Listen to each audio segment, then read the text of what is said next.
everybody, and welcome to another edition of Magic Mics, proudly sponsored by our Patreon supporters and CoolStuffInc.com, where you can find cool stuff in stock every day, and our co-sponsor CardHoarder.com, offering the best inventory prices and delivery of cards for Magic Online. I am Evan Irwin, and we get started this week by saying hello to my two co-hosts, Aaron Campbell. Hi, everybody. Ruben Bressler. Disney, sponsor us so we can use your excellent.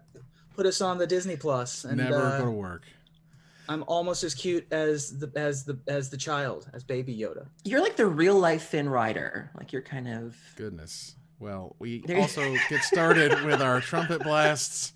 You can get one if you support us, our highest level on Patreon. We don't have one this week, but we also kick it off with our first pick and give away a $50 gift certificate to CoolStuffInc.com, exclamation mark raffle in the chat right now for your chance to win. And if you subscribe, which you should do first, you get 2 entries, Dubs entries. If you subscribe first and do exclamation mark raffle, you get 2 entries. But if you do it the other way around, you only get the 1 entry this week. And I can't help you. I can't not do anything. I'm sorry. Well, that's just value. You should definitely subscribe first. I can't help you did it the wrong way. That's that said, we'll get started here with our first pick. Wizards has announced yet another product.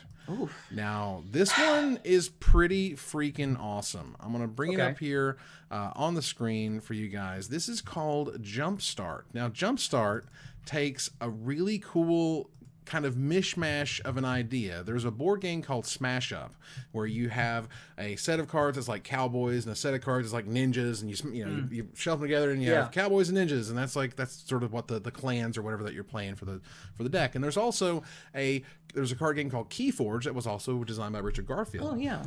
That has a unique deck mechanic where every single deck that you buy is unique and there's none other like it on the planet. They're all procedurally generated. So you have that experience of when you buy a deck, you have no idea what's in it, how good or how bad, and they have different sort of things in the game that kind of, give you some power level if your power level in your deck is bad, and they kind of take it away if your deck's sort of overpowering.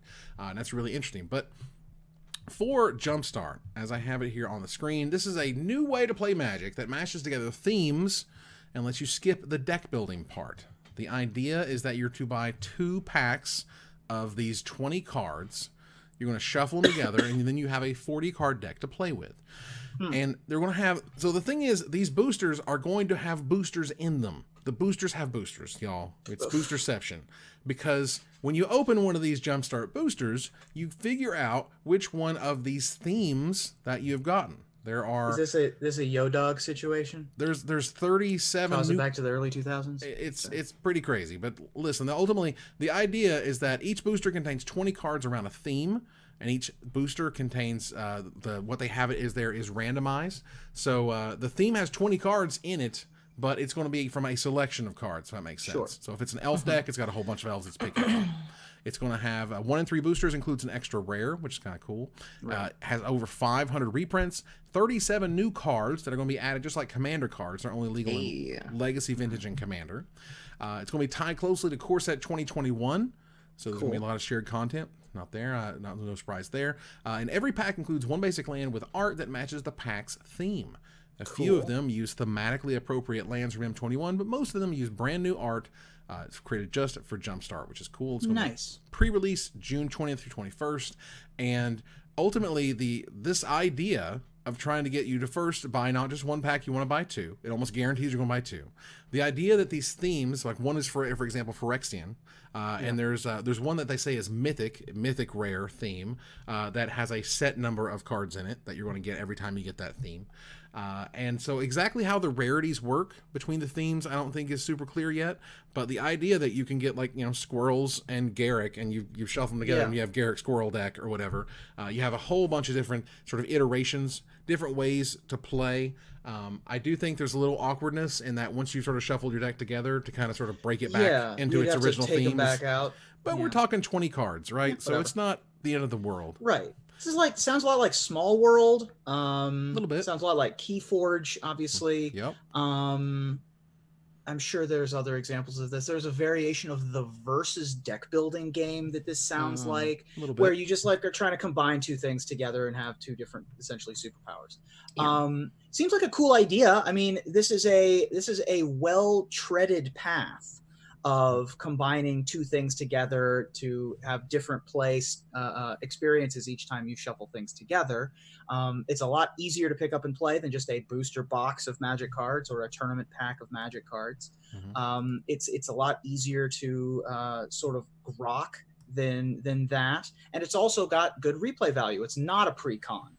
It's not a thing where you just jam, Jace versus Chandra against each other and over again in those Planeswalker decks. And it's the same game every single time. This one, you can swap out the unicorn from the cats over to the bicycles or whatever the themes end up being. So I think it's a cool idea, and it's got a couple of dozen replays probably in it. If you buy 2 or 3 of them together, seems like a cool idea. Yeah, I do appreciate taking the deck building out of it, because that's always been one of my weakest points as a Magic player, is I'm not a very good deck builder, and excuse me, battling a cold. One of the reasons I struggle at pre-releases is, I like to say that sealed Magic is a lot like a Rorschach test that I always fail, where people are like, you'll look at your card pool and it's like, what do you see? And I'm like, I see a red-green aggro deck. And they're like, wrong, it's a blue-black control deck. And so, taking that aspect out of it is very appealing to me, that I can literally just buy 2 packs, put them together, and I have a deck. I don't have to cut cards. I don't have to tune. I don't have to do anything like that. I'm also really interested in seeing what these newer cards are, at least 37 new cards that are going to be good in Legacy, Vintage, and Commander. All the cards will be legal in the older formats like Legacy, Vintage, and Commander, which really speaks to me. And also 500 reprints. There are still a lot of cards out there that are very expensive. And so if this is another avenue with which to introduce them to us, then I'm all for that. Ooh, is this where Oubliette's coming back? I bet this is where Oubliette's coming back. Because they said it would. Look, over 500 reprints. How many times? Tale as old as time. Wizards makes a new product. They want to make sure it's not going to suck. They're going to make sure it's successful, and they're going to throw some seriously awesome reprints on this thing. This is where we could finally get Bloom Tender and cards like that. Oracle Moldiah might finally show back up. I was just thinking Moldiah, yeah. Exactly. These cards that just need reprints. And so first of all, I think this product is absolutely brilliant. I mean, it takes some of the best parts of the Smash Up board game, which is, by the way, very, very successful, has 1 million expansions, and it takes the fun sort of random but kind of constructed for you element of Keyforge to give you essentially a very unique deck. The way these come together is going to be very, very unique, and it takes sort of some of that stigma out of it that Aaron, you mentioned, where you don't have to figure out 16, 17 lands or whatever. It's just like, here's the now these come with lands. Yes. So these are going to have 7 to 8 lands each. One of them should be that special new art land that's tailored to the tribe that you open, and it's also coming to MTG Arena. All the cards are going to be illegal in Historic. So I thought that was really interesting. So you can play this on Arena, or you can go to your local store. I love this product. I think it's absolutely brilliant. I think it's going to do super duper well. Wizards, you crushed it. This was great. These are going to be legal in Historic? Yes. But not Pioneer. Correct.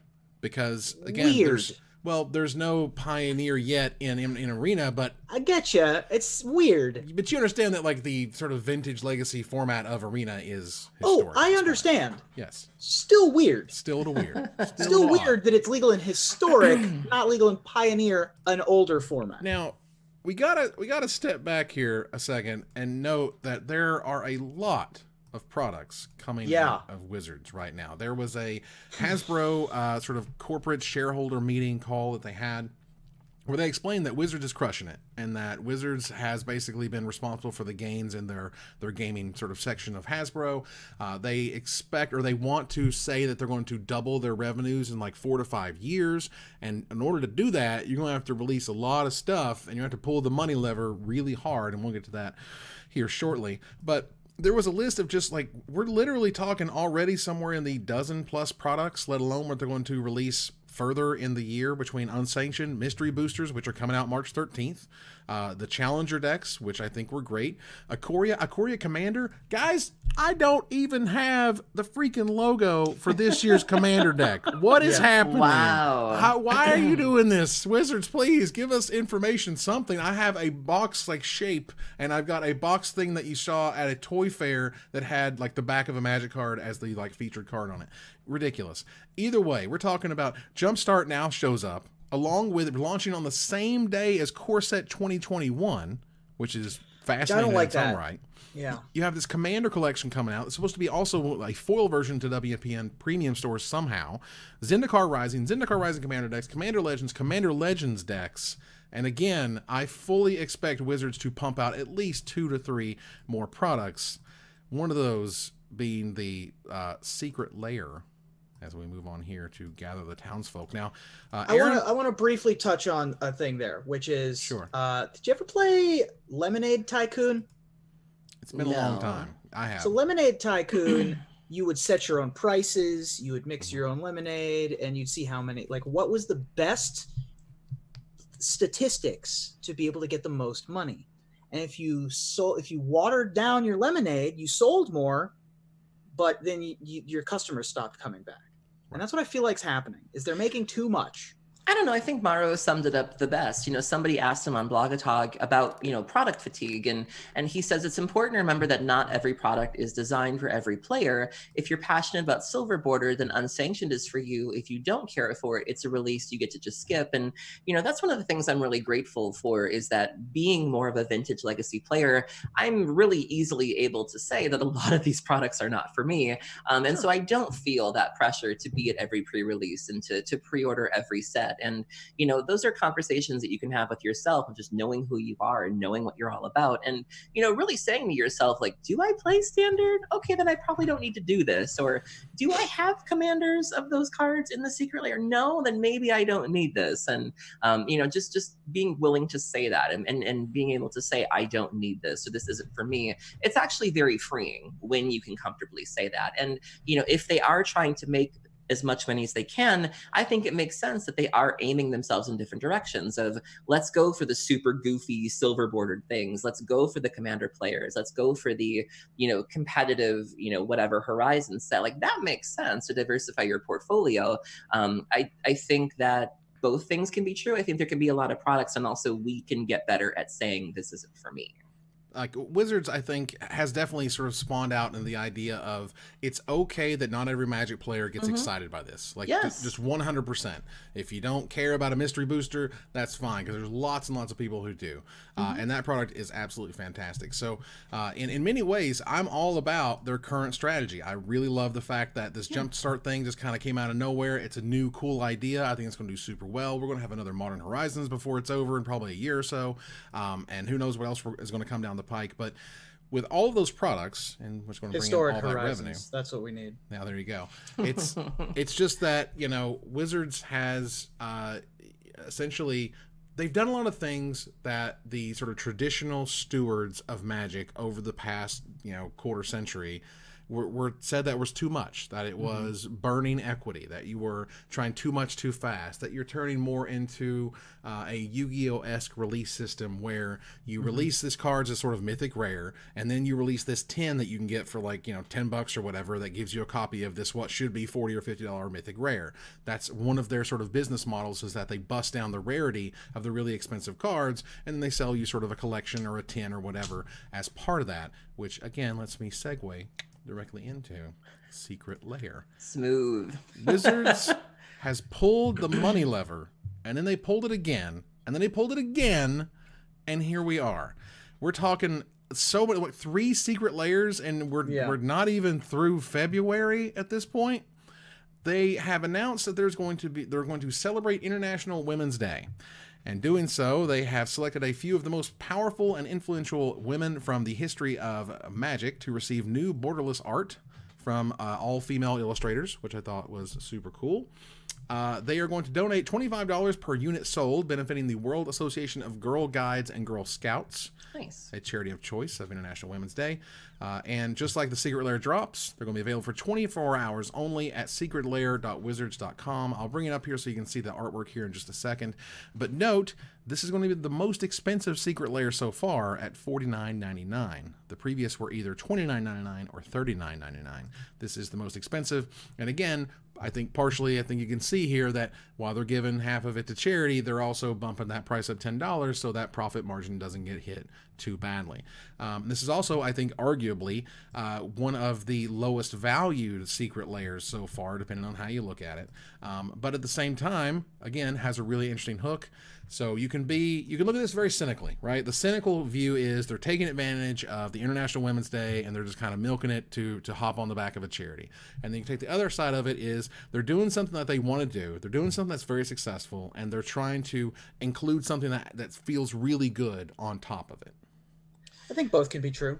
Yeah, I would have I would have really liked to have seen Alesha in this set, as a way to sort of say that trans women, belong in this holiday. That would have been something I would have really enjoyed, and a lot of other people would as well. I'm thinking they might be saving her for a Pride box. If we are sort of going along with these holidays in terms of the Year of the Rat and International Women's Day, maybe there'll be a Pride box with Kaneos and Tiro and Ashiok and Alesha and all of that. I think that'd be really cool. But there were the usual suspects that were like, why isn't there a men box? And then, there were some people that felt, a little taken advantage of, on the one hand, you're still having to answer to people that aren't happy with your activism, the way you handled, the LGBT things. And now you're trying to, latch on to this bandwagon of supporting women. And so some people were really struggling with that. I think Elia the Veil put it really well. She had posted a tweet, which I'm trying to find here. And she had said, is the new Secret Lair an absolutely heinous example of a corporation capitalizing off of goodwill and social movements in order to drive up their profits? Yes. Are the cards desirable? Yes. Both of those things can be true. And you aren't a bad person for wanting them or for being aware of those things. And so I think both of these things can be true. Is it something people want? Are you also kind of hopping on board something that maybe you don't really stand by? That might also be true as well.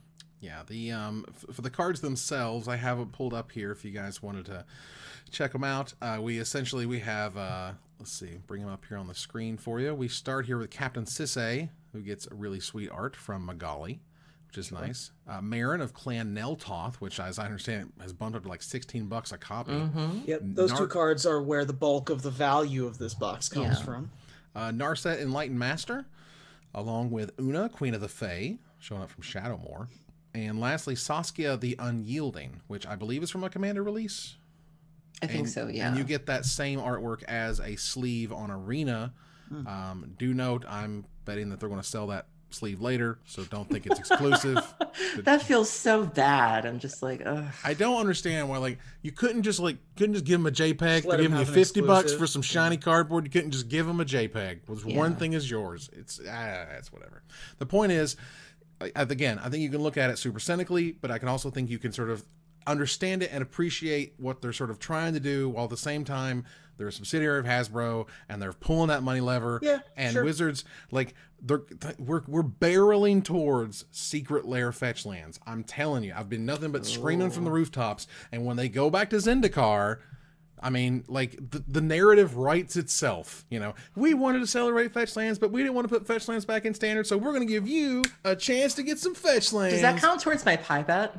I have Does no what? idea. Does the Secret Lair count towards the pie bet? Well, if they're doing it to get out of Zendikar, we would have to cut to the videotape, I think, on this one, because I tried to give you an out. A demonic attorney to go over that tried to give you an out on this pie bet, and said, "Wait, define for me.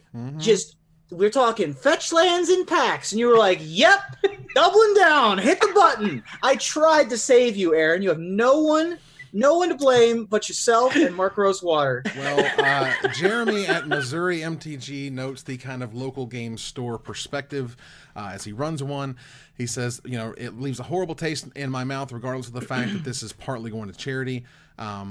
I'm going to donate to the charity regardless of this sells BS, and I already bought 6,000 boxes of cookies, which he showed pictures of. He bought 6,000 boxes of cookies. I bought $60 worth of Girl Scout cookies this year. He says he gets about 80 players a week on Casual Night. Maybe a quarter of them buy the Secret Lair products. That's $1,000 a month of extra revenue that could potentially help an LGS survive and keep the lights on. They keep pulling a lever labeled money for the Hasbro execs. This isn't sustainable. It's not sustainable. This is going to create weird... Because think about it, okay? When they finally do the plunge at the end of this year for their big quarter 4, and they do the fetch lands, and they crank that thing... I mean, imagine they did it for 10 weeks in a row, right? You did all 10 fetch lands, one a week for the end of the year. That's going to make an unbelievable, like, gigantic money surge for their quarter 4 reports. And then next year, Hasbro's going to expect them to top that. Then you're going to start to see weird stuff like Mana Vaults as Secret Lairs and Dual lands. Get rid of the reserve list. Demonic Tutor as Secret Lair. Like the biggest Biggest enemy of the reserved list, Hasbro Corporate. Here we go. They just don't. Let's put Black Lotus in a pack. They would if they could. Honestly, I feel like there are probably conversations of like, what is the actual legal ramifications of doing that? Sure. Because they would blow the doors off whatever revenue they are getting now. Like it would be unbelievable. So they're being rewarded for pulling the money lever. They keep pulling the money lever, and everyone is just like, this is cool, but you're freaking us out. Partially because they're coming for that secondary market, while at the same time keep saying, or keep it, just put their head in the sand and act like it doesn't exist.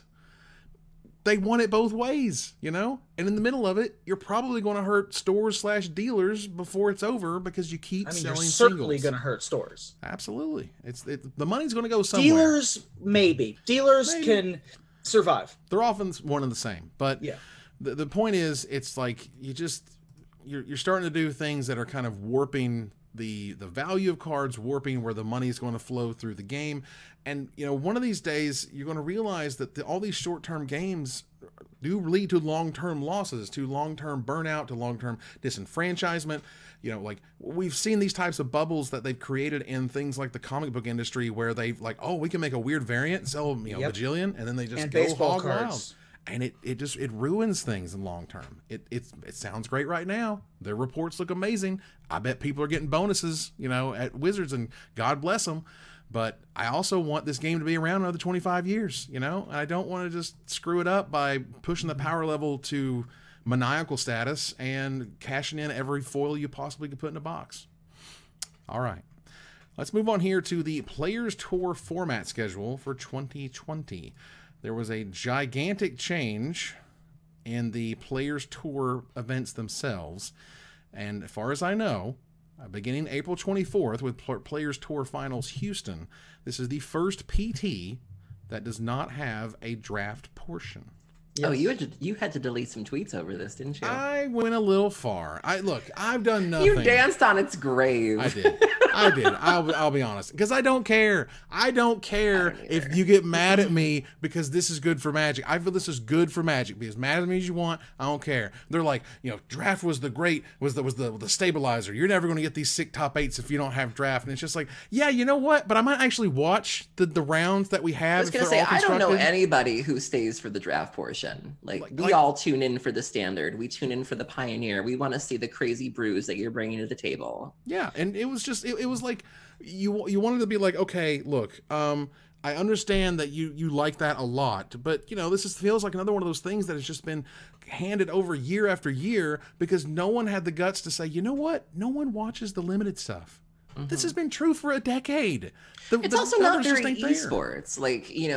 It's my understanding that the goal of esports is to make the game exciting. And, when you're playing constructive Magic, you can have that incredible, top deck where somebody can look at the camera and really emote and give you that wow, or they can, they can slam a card down or something like that. But drafting, you can't get loud when you're drafting. You can't someone won't hand you and be like, oh my God, and you got this pull. No one's going to do that. So it really only reinforces the idea that Magic is like this chess game. There's something exciting about draft. There just isn't.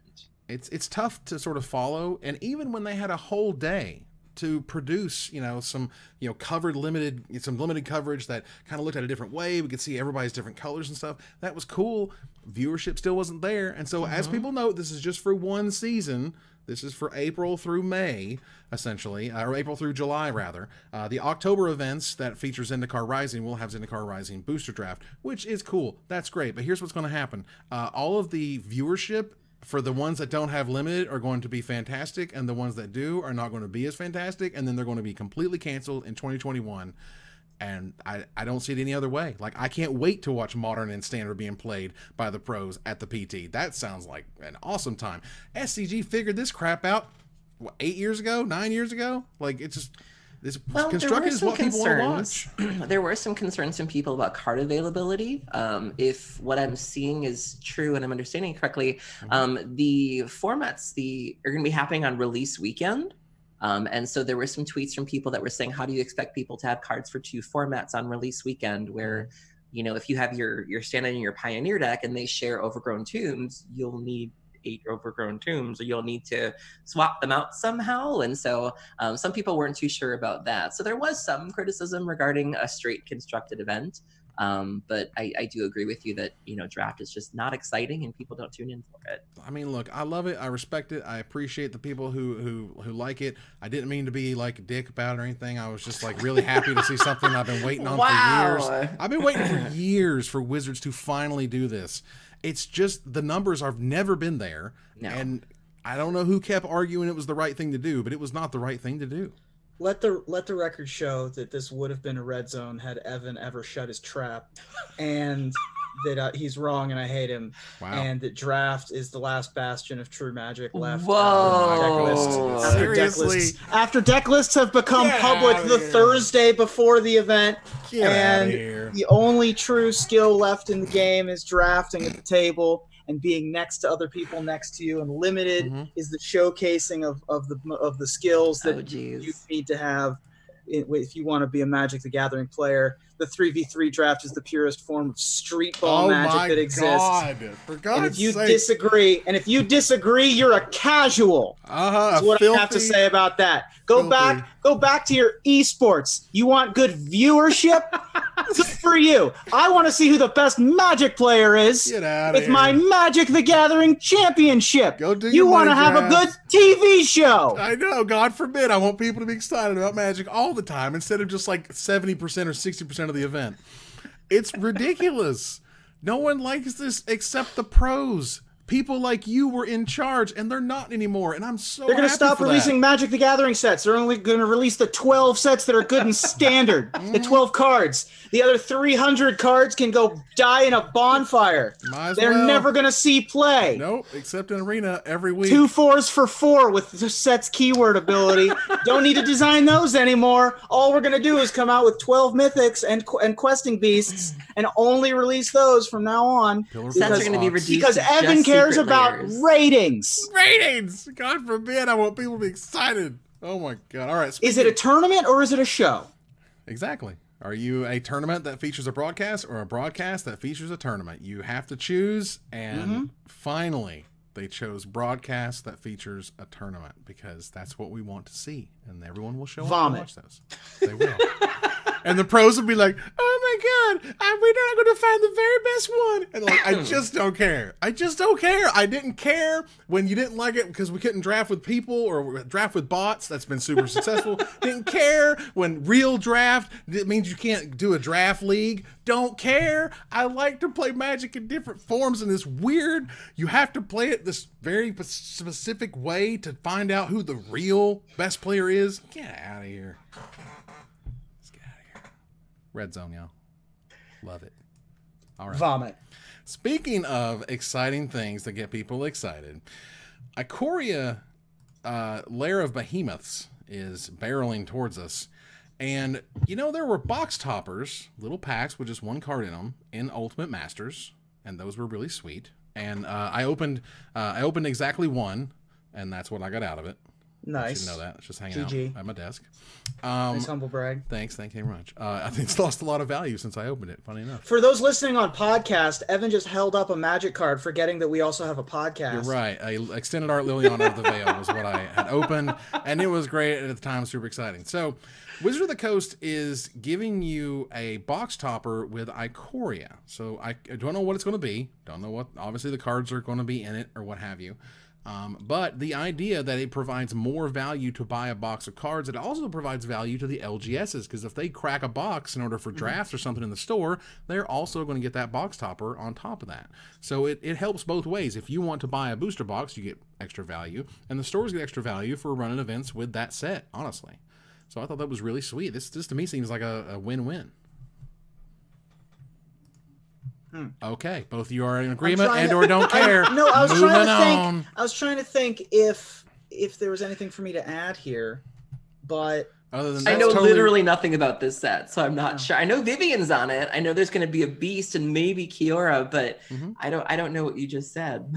Well, there's going to be box topper card. There's going to be a pack in there. I don't know what a box topper is. It's a pack on top of the booster packs. That has one card. Do I need that weird colored grid again to figure out what the packs are? Maybe. No, this is just another. This is like a Nexus of Faith. Yeah, it's an extra next Or a to fate Kenrith. that's randomized, essentially.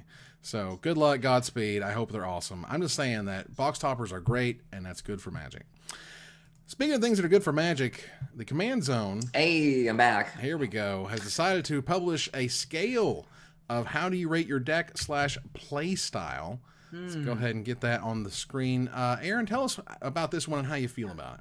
So this is probably the most divisive issue amongst Commander players today, is the issue of power level.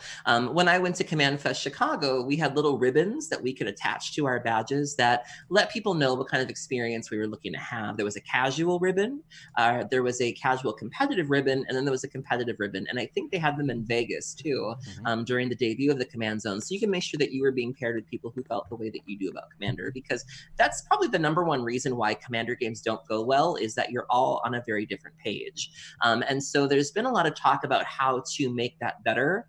Somebody wrote an article for Channel Fireball, which I think we talked about on the show, that was saying that people just need to have like a conversation beforehand in terms of like, what does your deck do? And, do you have any combos? How many tutors are you running? And this is, CFB's proposal here is this sort of scale rating, where for 1 to 2, it says that you're more interested in a theme than efficiency or winning, and you're looking for everyone to have a good time.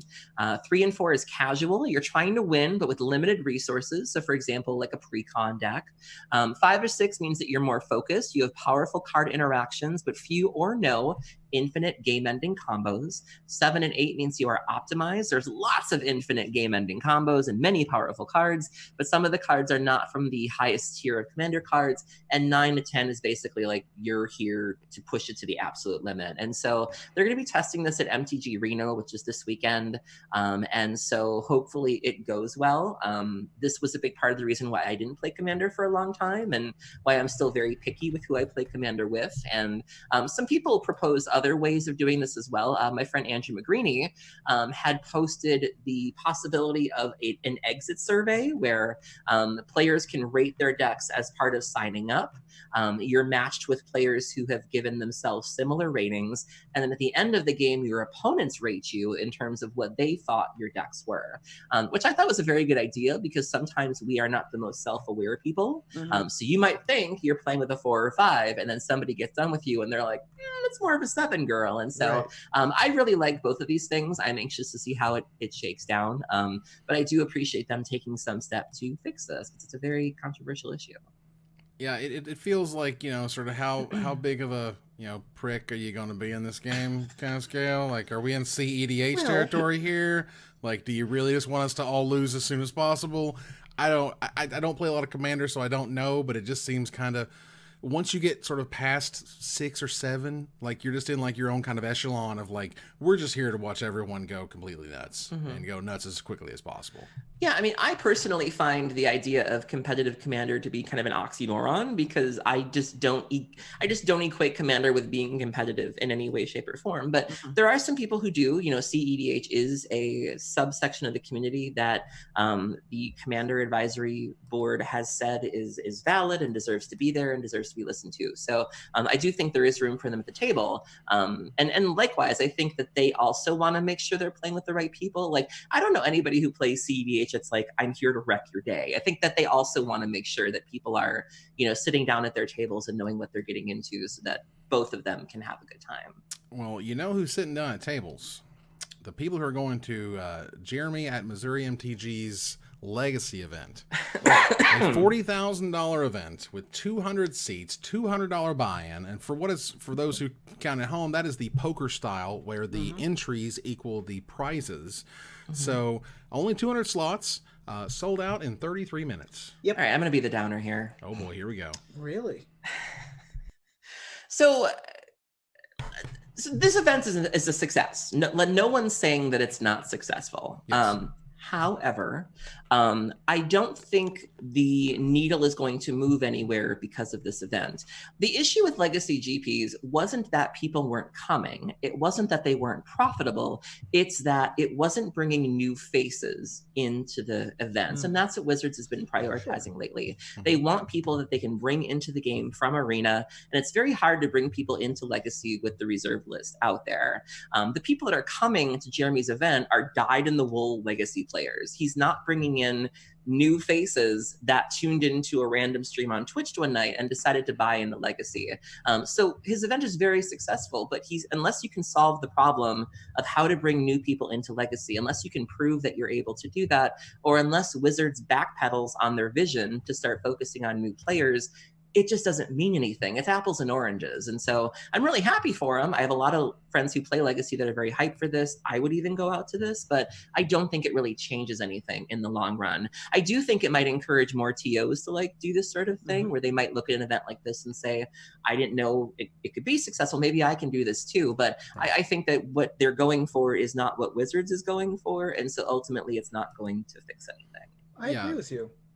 I think there's definitely, like, basically the market exists out there for people with $5,000 decks to go play with their $5,000 decks in very high stakes, high buy-in for sure tournaments. And I think that's freaking terrific. And you can do both. You can have both. And but to point to this and say, like, this is a reason we should have GPs, it's not the same. Right. I totally agree with that as well.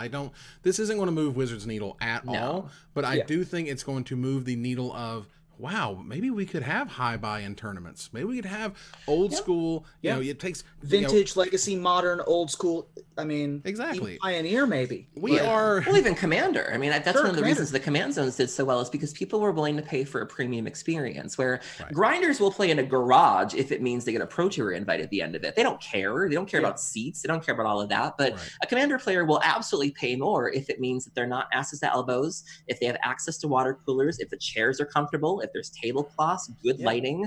Those are things that type of player will pay for. And the same goes with Legacy and Vintage. We will absolutely go to Card Titan. We will go to Eternal Weekend because we know that we are getting an experience unlike any other event. Yeah. So moving on here, Wizards of the Coast, I think about a year or so ago, maybe a little bit longer, they said they were testing a program called Valor's Reach. This was supposed to be a mobile version of Magic, except this time you had a sort of a permanent limit or a creature limit of some sort, you know, sort of the Hearthstone type limit where you only have 4 or 5 creatures there on the board. And, you know, essentially a way to play Magic on mobile that isn't full-blown arena, that again, they have promised us by the end of the year. And I have a pie bet with the world that says, I will pie bet, I will hit myself with a pie if they come out with a full-blown version. We favorited a couple of your tweets from the official Magic Mike's account, and we will be checking up on you later. Oh, several. About a half dozen people chimed in and said they will take you up on that. So, and I'm all about it, and I will 100% pie to the face. But I also still expect only one pie for Evan, but just one we'll pie. make sure that it's a good one. It'll be a really good one. You need the splash damage, right? Like, you know, like when it hits so hard, it shows a outline of your body behind you, right? Like Aaron did that one time in the shower. Yep. Anyway, that could be taken the wrong way. There's a video of Kickstarter. it. There's a video. I know what you were both talking about, but this is a family show. All right, but either way, Valor's Reach looks to have turned into a product called Spell Slingers. Now, this is on the screen right now is a slide from the Hasbro shareholder report where they talk about this just a little bit. Now, again, they're talking to shareholders. These are people who don't know exactly what Magic is or does. But listen to this. Superheroes of Magic reimagined. A spell slinger for every playstyle. We just say superheroes of Magic? Yep. Got to appeal to the youths. The youth. This is the best of Magic's gameplay optimized for mobile and the first social collectible card game designed for the mobile generation. And no one knows any idea what that's supposed to mean. I'm sure they'll define it. I need someone who's on TikTok to explain what any of that means. Right. I need a 15-second video that's really funny that tells me why we have superheroes. I'm too old for that advertisement. It's crazy. I aged. I grew grays in the time that it took you to read those 3 sentences. Good. Well, it's going to be interesting. Again, new Magic products are new Magic products. Speaking of, Magic Legends did have a live gameplay stream. You can go look at it now at twitch.tv/BA. I'm sorry, their community manager's name is Winter? I don't know. Join executive producer Steven and community manager Winter. Oh, you know what? I'll take it. That's neat. Okay. Either way. Willow. Twitch.tv/BA Magic Legend is where you can watch the live stream, where it looks pretty cool. It looks very sort of Diablo-esque, and you're able to summon a Flame Tongue Kavu, and that Flame Tongue Kavu deals damage to a nearby creature when it enters the battlefield, essentially. It's really neat, thematic. Like, clearly they like Magic, and they're making it for the Magic audience, I feel like, with passion, and I'm all about it. Like, let's get some cool Magic games out there. Give us some beta keys. Get in there. I know, right? I certainly. I think the lead guy, like their community manager, not Winter, but there was a dude, and I think he said he was a fan of the show, so he hooked us up. Yeah. So get us some of those Veil of Winters. Sweet beta keys. I'm gonna need a veil when Winter watches this show. Just be like, whoop. Gosh, there's the shade, the raw shade. Someone think of the Winters, will you? Moving on here, Willie Edel posted a really cool tweet. Of course, Willie's great. And says, in case anyone wonders if organized play, esports if you want, is the best possible marketing for a product, this picture he has here from a bus was taken from public transportation in Brazil. I've never seen anything like that ever for card games, and it wasn't a paid promotion. Here on the screen, you can see it says PV is world champion, essentially is what that says there.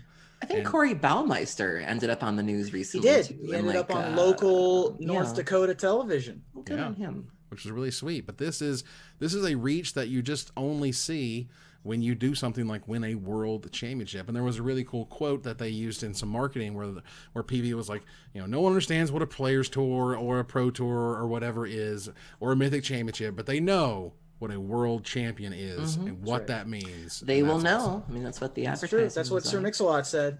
Right. And what Sir Mix-a-Lot says goes, y'all. My face was on the local news on the bus one time, but luckily it was just a file photo and they never caught me. So. Oh my goodness. Well, look, I want to keep moving. Dodging child support. Unless you guys have nobody knows where I am. Just keep it between us. It's me and 150 of my closest friends. Goodness gracious. Look, if you want to if we want to talk about any of those other topics, please let me know. I want to keep moving to Desperate Raving, so we have some time.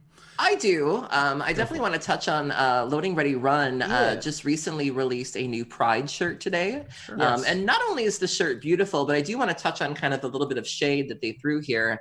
It says, because we're here for you all the time, not just in June. And they're bringing up the fact that people are getting a lot better at holding companies accountable who, have parade floats and who put rainbows on things, but don't necessarily follow through with their values or follow through with their beliefs. And so, there is, so they are saying that, this isn't just a pride thing. We're not just putting a rainbow on here and trying to get your dollars. Like, we are here for you, we support you, and we are doing that all year round, and you can hold them accountable for that. And I think that's really great.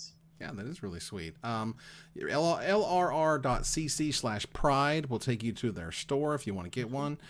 It does appear that 3X, 4X, and 5X are sold out, unfortunately. But for those other sizes, they appear to be in stock, which is nice. Yep. And they'll be back in stock all year round. There you go. Thanks so much to LR, who are awesome as usual. All right, so let's talk about DreamHack. Somebody has to, because Lord knows they weren't. What in the world happened to an event where they spent 6 figures in prize money, let alone getting the coverage team of Riley Knight and friends, and Maria was there. Like, they had a whole host of like awesome things going on. No one knew how to sign up for it. People just like wandered into the tournament hall and was like, I guess I'll DreamHack because what? I guess I'm here. Like, so there were a couple things wrong with this, based on what I saw here. So number one, you had to have a badge to get in the DreamHack event before you could apply for this thing. And apparently the badges sold out months ago. So there was that issue. DreamHack's a huge event. It's a huge event. Yeah, it was expensive. So it was expensive to even get into. Parking was expensive. You also had to bring your own device. You either had to bring your own laptop or you had to rent one from DreamHack. So there was a pretty big financial barrier just to participate. It was also not promoted very well based on what a lot of people said. The details were very scarce going into it. Not a lot of people knew that it was going on. I've also heard that the area that it was in tends to prefer like modern, legacy kind of older formats. They don't really come out for the formats that were offered there. It's Anaheim. Yeah. So, I guess that Orange County area has the type of player that it typically has. But if it's a big event, you would expect people from Los Angeles to go as well. If they want to pay for the parking and the entry and bring their laptop with them. So there were a number of factors as to why this just didn't take off. And which is interesting because they obviously thought enough of it to give you coverage, but not enough to like promote it. Not enough to like tell you it was happening, that it was important. For the people that were there, I mean, the prize support was tremendous, but from the outside looking in, it was just sad.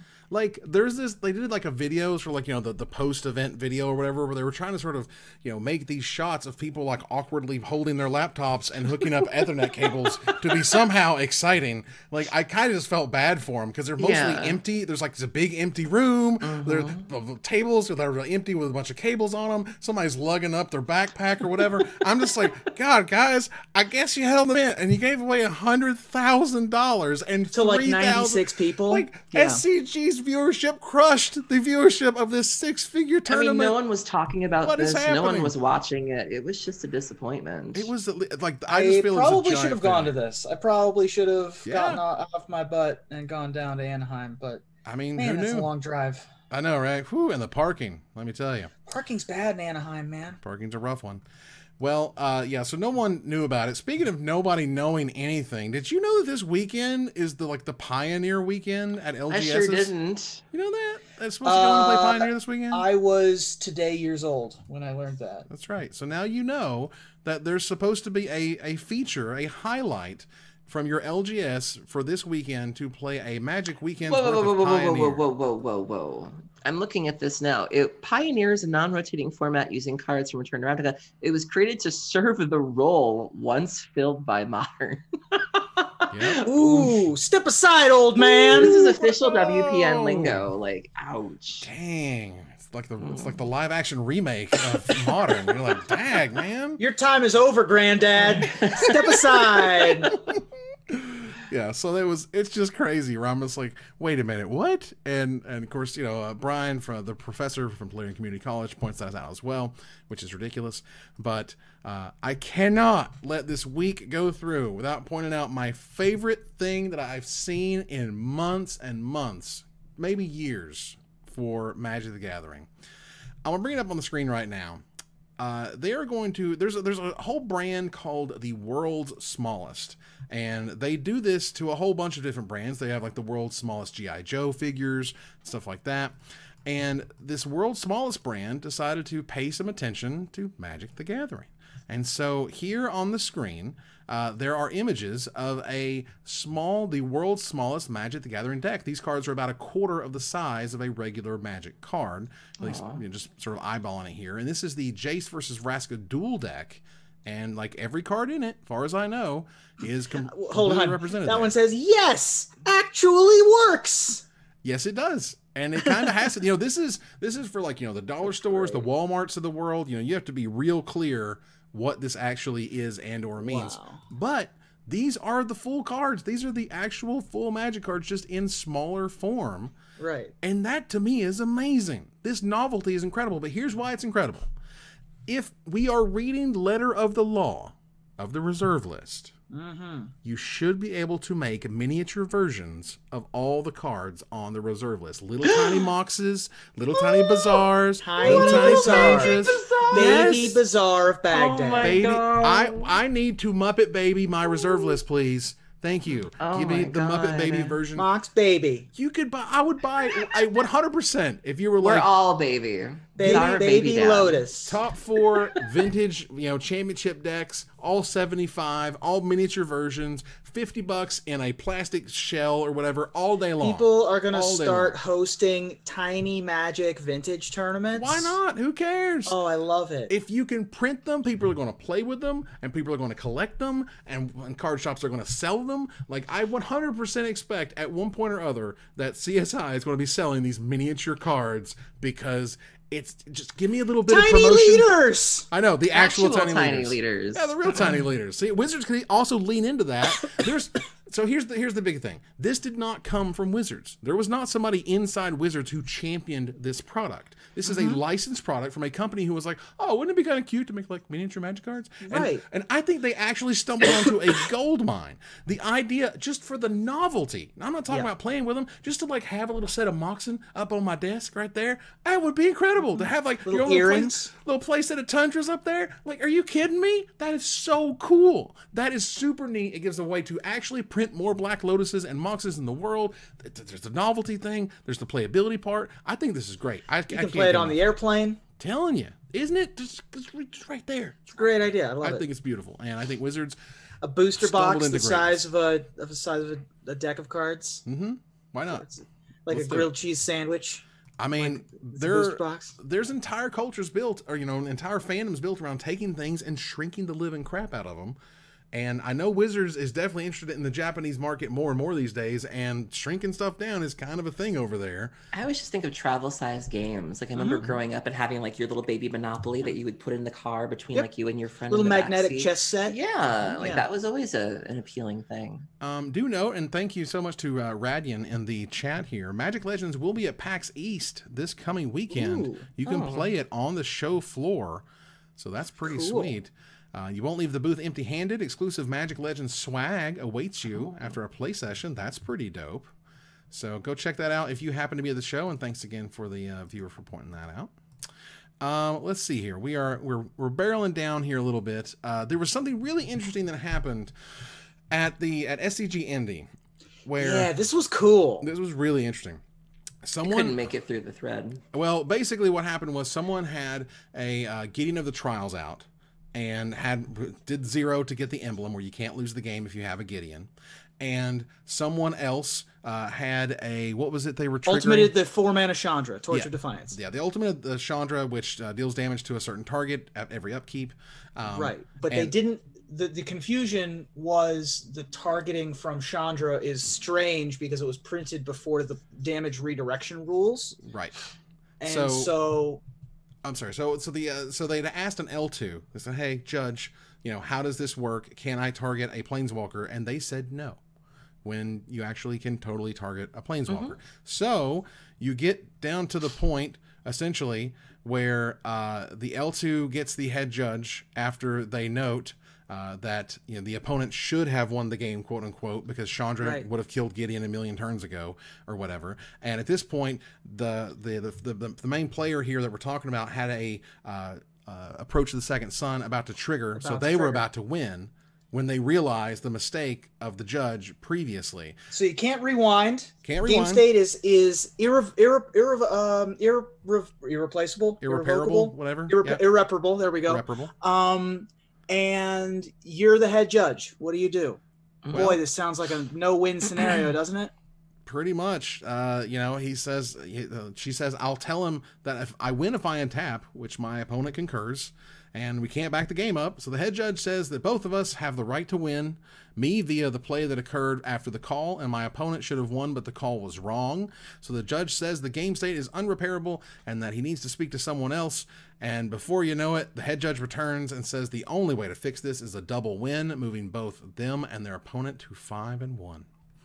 I thought that was a really clever solution. And the head judge, Eric Levine, actually responded in the thread and said, Raging Levine. Yeah, Eric's great. And he said, outside of incredibly exceptional situations, this is not a thing. Don't ask judges for this ruling. You won't get it ever. He's done it twice in 10 plus years, and that's twice too many. Yeah, it's a cool creative solution to a very difficult problem. I've had to try to figure out interesting, weird solutions when I was doing Magic judging or soccer refereeing or any sort of arbitration of anything. And when you can come up with a creative solution that ends up with everybody happy, those are the best. And I think that this is a great example. Right. And one of the reasons why we need judges, we've talked a lot about how, the rules quite honestly state that you don't even really need a judge to do anything. And so, this is one of the things, I may not have understood what the story was about, but, the takeaway from this is that we need judges, and thank your judges because they're really doing the Lord's work. Correct. And we do. And Wizards has done nothing but really depreciate them, as it were, and what they do for the game. In a lot of ways, which is we can start bringing in tiny judges. itty bitty ones for the little 1/4 cards size, and yes, it works.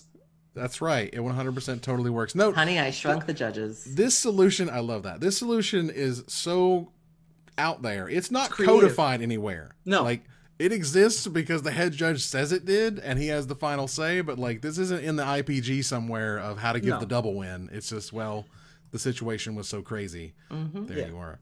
No, this sounds like, you know, when you got asked the question when you were probably in, like, middle school, what was like, if toast always lands butter side down, and cats always land on their feet, what happens if you tie them together? And then the answer is that they float and they spin in the air. It sounds like that kind of what happens solution. means I ain't eating the toast because there's probably cat hair on it. Right. But this is just like, both players win! And then you, like, skip off into the distance. It's like, how is this a real answer? But it's actually just perfect. Like a mind trap question. It was actually a thing. Got time for maybe one or two more things to go over here. And there was an article on Cardsphere that talked about the new creator program, where Wizards revamped the creator program, where previously you had to go directly through Wizards, and nowadays you go through Stream Elements, which is going to give you rewards for doing stuff in the form of arena codes and gems. And then you have to kind of say to yourself, first of all, they're only more or less dealing with streamers. And hey, we're streaming, and that's great. And I've applied to their official streamer thing, so we can be a part of the Ikoria, you know, pre-play standard thing.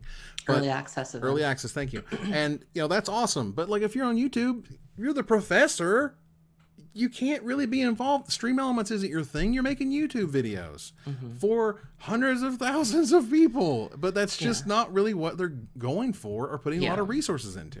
I've also heard that they had made an effort to reach out to cosplayers in terms of, you know, whether or not cosplayers could be included in this. And from what I was told, the conversations were not very fruitful, where, you know, the cosplayers had some ideas in terms of like how they track how successful they are, or their metrics or things like that.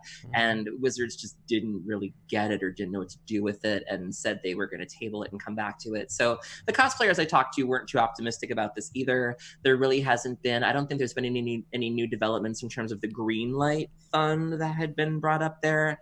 But Elizabeth Rice, who we talked about earlier, she's the one who wrote this article, and she did a really good job. You know, she made sure to be a part of the program and kind of talk about it from the inside, as opposed to, you know, just looking at it from the outside and not having all the information. So, you know, she's very still optimistic about it. You know, she wasn't too hard on it. She did make sure to keep it pretty fair, and she did highlight some of the things that it does very well, and that there is still room to grow. You know, it is very new, and they are still sorting out a lot of the kinks on it. And, you know, as long as they stay receptive to the feedback, this could turn into a really good thing. And they did get rid of the 12-hour streaming challenge, which was not okay. Hilarious. Incentivize weird things. But, you know, paying out in game currency after you're essentially doing marketing for the game doesn't feel that great. Yeah, when you can go on YouTube and see a random makeup person get paid to cosplay Veraska, but yet your own company can't work with you to cosplay Veraska, or, you know, won't pay you to stream Veraska, it does feel bad. And you do wonder, well, you obviously have the funds. Why are the funds not going to us as opposed to, you know, but maybe it's the new faces thing I talked about earlier, where maybe that makeup YouTuber will bring you new faces in a way that you won't. You know, I got an idea of what you could do with $1 million, you know, and you wanted to have a program. You could buy my love. Where a bunch of creators were to work on marketing your game and doing things that you wanted them to do, and the ways that you wanted to do them, and different. Yeah. Okay. All right. I'm just not going to. I get you. All right. Thought I would just mention. You could pay people for goods and services. Is that what you're suggesting? I mean, let's not get ahead of ourselves. I'm not sure that's.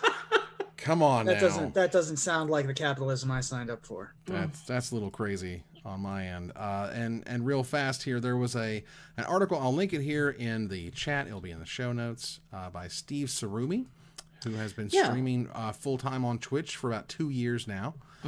Which, first of all, is incredible. And makes me feel certainly humbled when it's like 98 or something % of all streams don't get more than like 10 viewers or something ridiculous. I saw that. So I really liked this article, especially coming off of that tweet. Somebody had posted a graph where they said that the majority of streamers don't even crack like 10 viewers.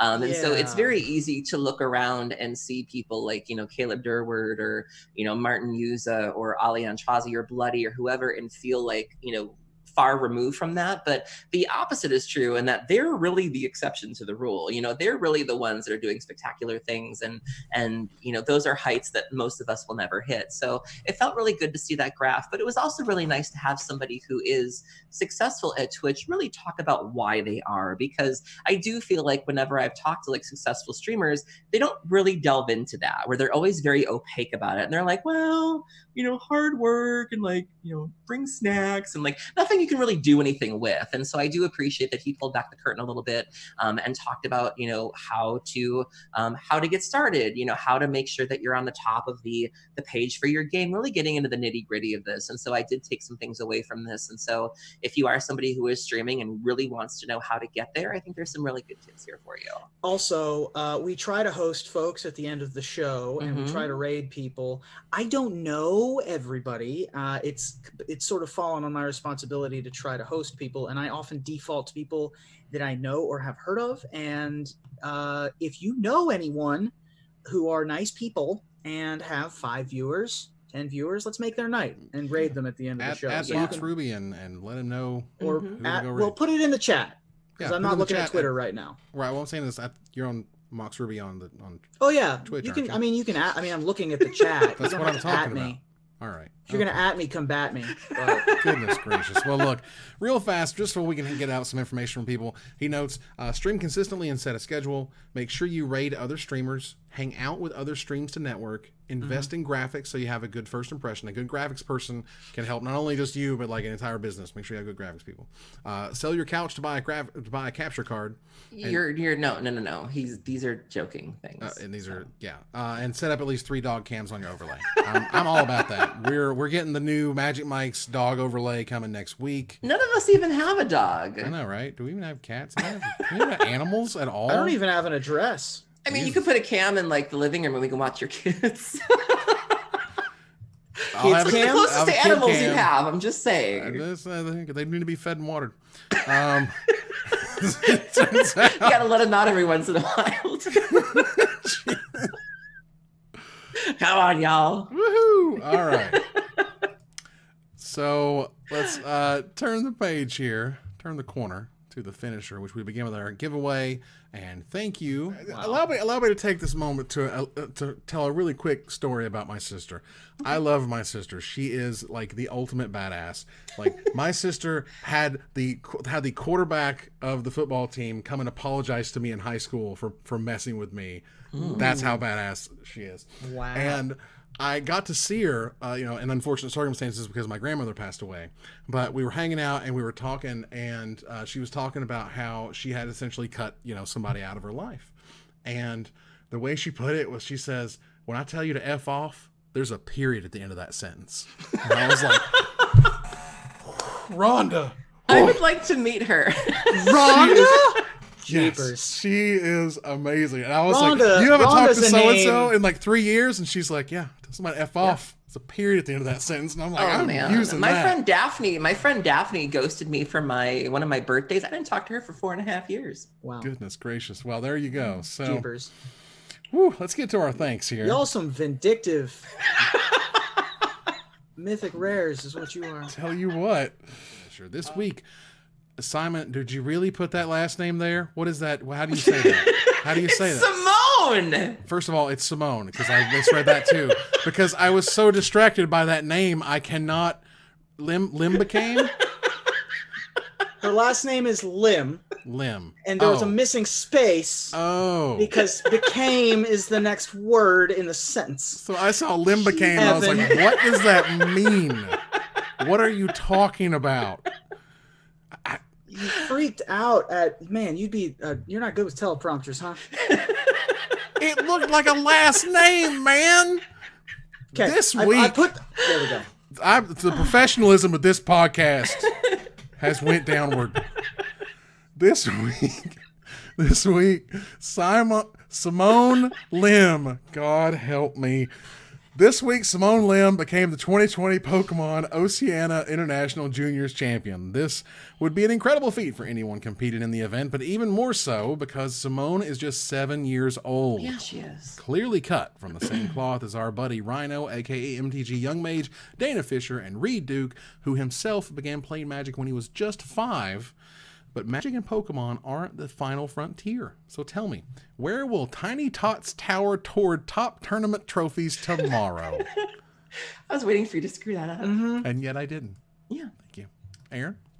Well, the internet in all of its forms is already the battleground for the younger generations, thanks to their computer literacy and online savviness. But don't be surprised when, in addition to esports, memes, and snarky social media comebacks, they also take over Magic Online because, as the kids say, it's retro. It is very So retro. so old it's cool again. Yeah, Here you go, Ruben. like Evan. There you go. Perfect. Youth is wasted on the young.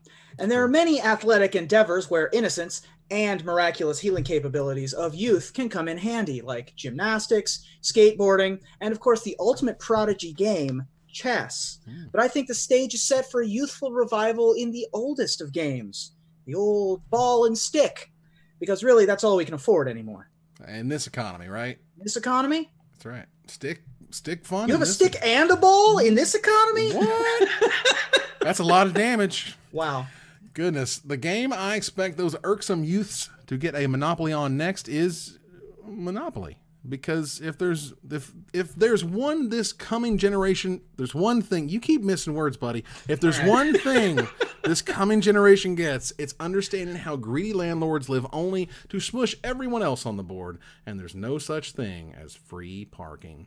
Wow. Definitely that's not. brutal. Definitely not for DreamHack. Especially. Yeah. Parking dollars. That's where it's at.